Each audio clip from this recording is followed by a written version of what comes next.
안녕하세요. 수아입니다. 이번 시간은 은호 스님의 지장 백일 기도 가피 이야기입니다. 이 내용은 김현준 님의 생활 속의 지장 기도라는 도서에서 가져왔습니다. 필자가 잘 알고 있는 이 스님께서 현재 공부 중이라 이름만은 밝히지 말라고 하셨으므로 여기에서는 운호라는 가명을 쓰고자 한다. 어려서부터 몸이 유난스레 약하였던 은호 스님은 주위로부터 나이 30을 넘기기 힘들 것이라는 말을 많이 들었었다.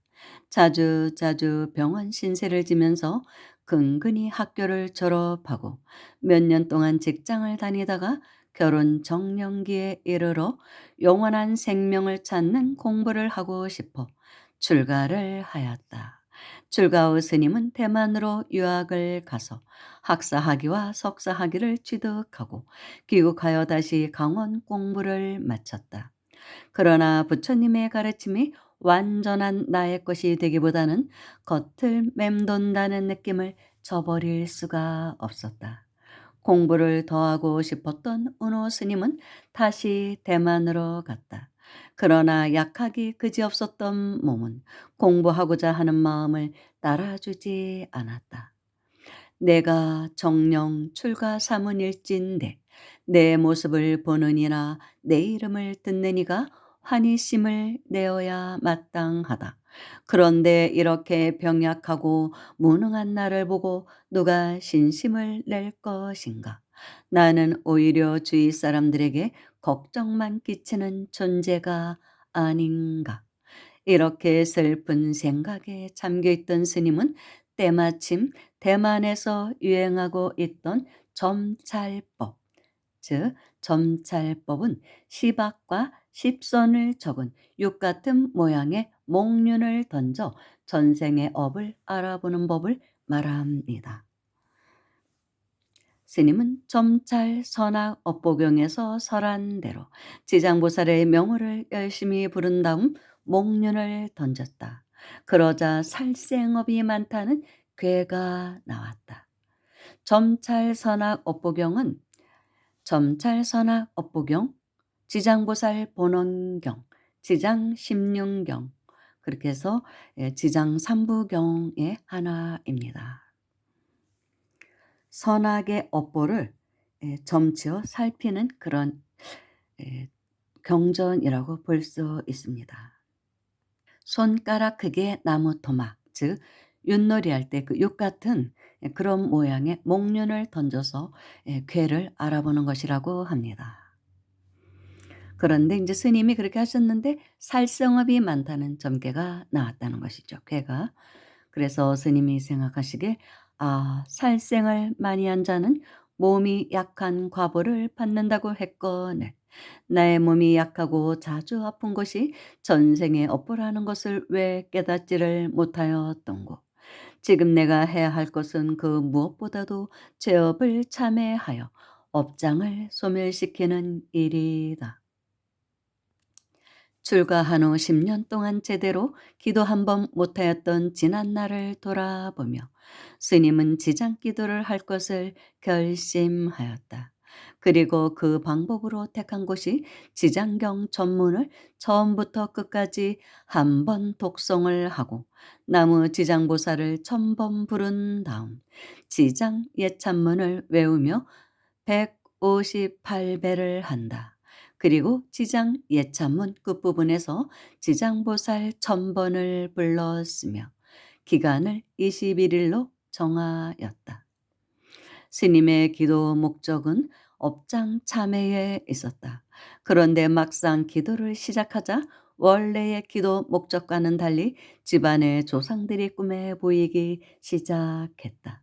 이에 스님은 7일마다 한 번씩 간단한 음식을 마련하여 불보살님과 조상님 그리고 유주 무주 고원들께 시식 공양을 올리기로 하였다.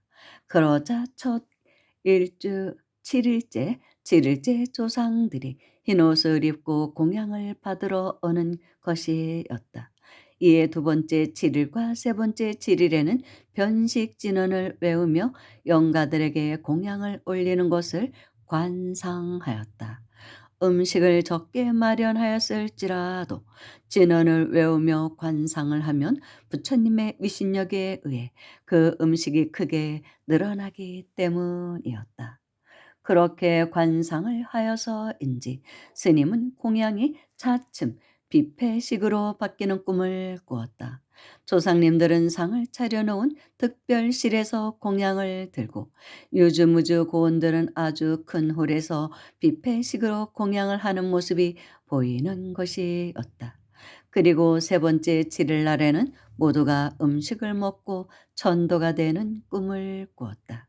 이렇게 스님은 영가천도라는 부수적인 가피를 입은 것이다. 가피를 입어 환희심이 가득하였던 스님은 기도 기간을 100일로 느려 잡고 더욱 마음을 모아 기도하였다. 30일째 되는 날 스님은 또다시 꿈을 꾸었다. 스님은 지장보살께서 머물러 계신다는 어느 절로 들어가려 하였다. 그러자 오락부락하고 험상궂게 생긴 마구니, 요상하게 생긴 마구니, 심지어는 외국 비구니의 모습을 띤 마구니까지 입구에 일렬로 늘어서서 들어오지 못하도록 막는 것이었다. 이에 스님은 장삼을 크게 휘둘렀고 그 순간 모든 마구니들은 땅바닥에 엎드리며 항복을 하였다.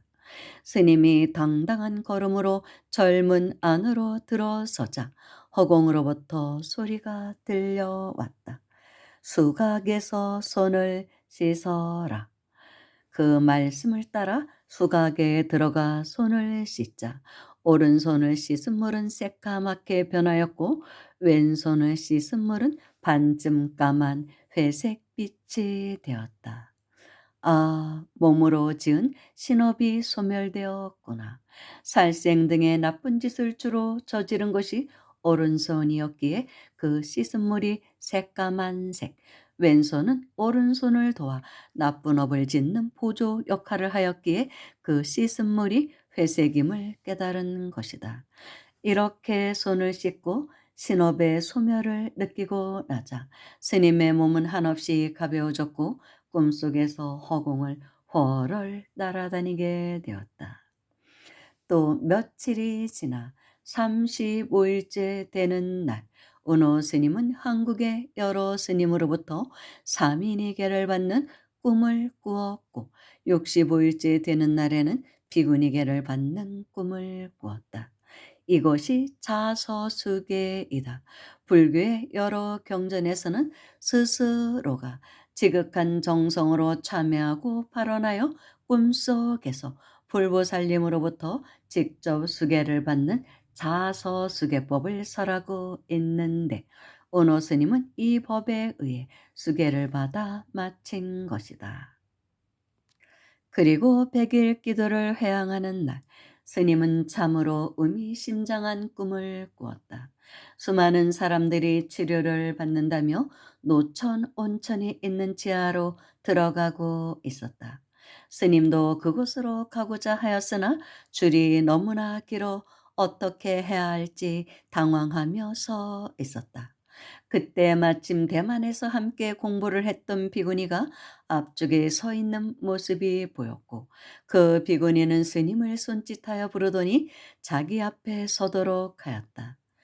마침내 노천 온천으로 들어가 순서가 되었을 때 대만 비구니는 온천물 속으로 들어갔다. 그러나 오노 스님은 왠지 모르게 많은 사람들이 누워있는 물속으로 들어가기가 싫어 밖에서 서성거리고 있었다. 스님은 주위를 살피다가 조금 떨어진 반석 위에 까만 옷을 입고 앉아 계시는 아는 처사님을 발견하였다. 처사님은 8년 동안 지장기도를 한 분이었다. 스님은 그분 앞으로 가서 아래의 옷을 모두 벗은 다음 쭈그리고 앉았다. 처사님은 스님의 입 바로 밑쪽을 한동안 바라보다가 말씀하셨다. 여기에 악기가 붙어 있노라. 그리고 여드름을 짜듯 두 손가락으로 잇밑을 누르자 고름이 양쪽으로 뻗어나가는 것이었다. 이제 되었다. 앞으로는 삿된 생각만 조심하면 되느니라. 오노 스님은 그 말씀 끝에 입으로 지은 구업이 소멸되었음을 느꼈다. 또한 삿된 생각만 조심하라는 것은 의업을 조심하면 된다는 깨우침이었다. 환희로움이 온몸을 감싸고 도는 것을 느끼면서 스님은 벗어놓은 옷을 입은 다음 허공을 날아 2층 건물의 옥상에 올라섰다. 그곳에는 스님보다 키가 2배나 큰 분이 넷이나 있었다. 그때 건물 아래로부터 스님을 찾는 대만 비구니의 음성이 들려왔다. 운호 스님, 운호 스님. 네, 저 여기 있어요. 잘 가요. 서로가 인사를 하며 헤어지는 순간 은호 스님은 꿈에서 깨어났고 백일기도 또한 마쳤다. 그런데 참으로 신통한 변화가 일어났다. 기도 전까지는 경전을 보고 있으면 내용이 분명히 다가오지 않았으나 기도 후부터는 내용이 너무나 명확하게 이해가 되는 것이었다. 예를 들면 기도 후 스님은 아미타불의 정토 신앙을 믿기 시작하였는데 아미타경, 아미타경 등을 읽으면 사파가 그려져 있는 동화책을 보듯이 극락세계의 여러 모습들이 그대로 펼쳐져 보이는 것이었다. 그러므로 경전의 내용이 저절로 이해가 되지 않을 수 없었다. 그야말로 총명등력, 즉 총명의 능력을 얻은 것이다. 그리고 그토록 잔병치레를 많이 하였던 몸도 그 누구보다 건강하여졌다. 이후 스님은 인도로 가야겠다는 생각이 불현듯 일어나 인도로 떠났고 그곳에서 도력이 매우 높은 티베트의 고승들을 만나 그분들의 지도 아래 현재 용맹정진을 하고 계신다. 스님의 원래 목적은 업장 소멸에 있었고 처음에는 21일 동안만 기도를 하고자 하였다. 그런데 기도를 시작하자 생각지도 않았던 조상들이 나타났고 이에 스님은 영가 천도를 해주고자 하였다. 영가들이 지장보살의 가피를 입어 좋은 세상으로 나아가는 것을 관상하면서 시식을 행한 결과 많은 영가들이 가피를 입어 3, 7일 안에 모두 전도가 되었다.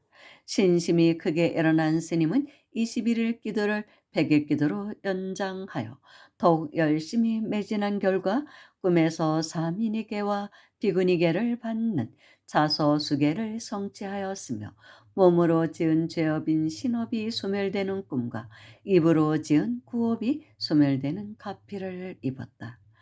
앞으로는 삿된 생각만 조심하면 된다는 말씀과 함께 이렇게 신업과 구업이 소멸되자 스님에게는 건강과 총명이 가득하여졌고 공부를 잘할 수 있는 길로 저절로 열렸던 것이다.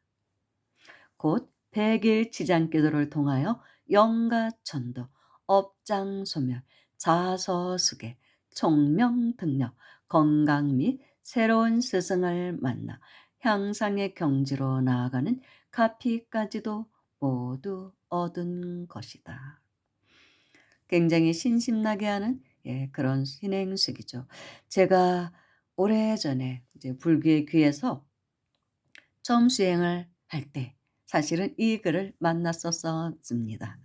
그래 가지고 굉장히 제가 감동을 해서 또 이 스님의 영향으로 지장기도를 또 열심히 하기도 하고 저도 많은 또 가피도 있고 그랬었습니다. 그런데 우리 같은 사람보다는 사실 수행자들이 기도를 하면 훨씬 가피가 빠릅니다. 뭐 당연하지 않겠어요?